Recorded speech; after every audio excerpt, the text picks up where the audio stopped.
आता बातम्या पाहूया सविस्तररित्या। महाविकास आघाडीचं बैठकीचं सत्र सुरू आहे। पुन्हा एकदा महाविकास आघाडीची बैठक होणार आहे। गुरुवारी देखील आघाडीची बैठक झालेली आहे।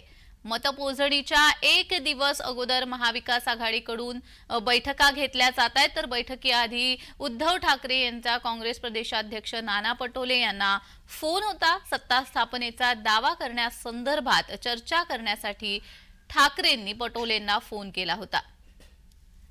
मुंबईमध्ये महाविकास आघाडीच्या तीनही पक्षांच्या प्रमुख नेत्यांच्या उपस्थितीत आज संध्याकाळी बैठक होणार आहे।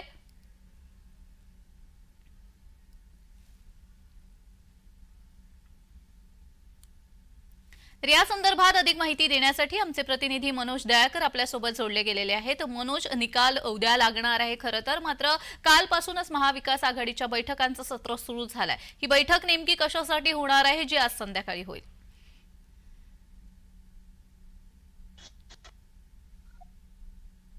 नक्कीच आपण बघितलं महाविकास आघाडीचं बैठकीचं सत्र हे सुरू झालेलं आहे। आपण तिथे विधानसभा निवडणुकीची मतमोजणी प्रक्रिया ही पार पडलेली आहे। त्यानंतर आपण बघितलं आघाडीची बैठकीचं हे सत्र हे सुरू झालेलं आहे। काल देखील आपण बघितलं तर महाविकास आघाडीतून बैठक बोलवण्यात आलेली होती आणि या बैठकीला संजय राऊत, बाळासाहेब थोरात तसंच आपण जयंत पाटील हे उपस्थित होते आणि त्यानंतर आज देखील पुन्हा महाविकास आघाडीकडून बैठक ही बोलवण्यात आलेली आहे। सायंकाळी ही बैठक बोलवण्यात आलेली आहे आणि या बैठकीला पुन्हा महाविकास आघाडीचे प्रमुख नेते हे उपस्थित राहणार आहेत आणि आपण बघितलं तर या बैठकीमध्ये देखील आता जे 24 तास उरलेले आहेत निकालासाठी त्या संदर्भात चर्चा केली जाणार आहे। तसंच आपण बघतो आपली सत्ता येणार असं देखील बाळासाहेब थोरातांनी काल विधान केलेलं आहे। कारण की जी महाविकास आघाडीची बैठक संपन्न झाली त्यानंतर आघाडीच्या नेत्यांनी उद्धव ठाकरे यांची भेट घेतली। त्यानंतर आपण बघतो शरद पवार यांच्या निवासस्थानी जाऊन भेट घेतली आणि चर्चा देखील केलेली आहे आणि त्यानंतर आज देखील ही पुन्हा महत्वाची बैठक बोलवण्यात आलेली आहे। कारण की आता अवघे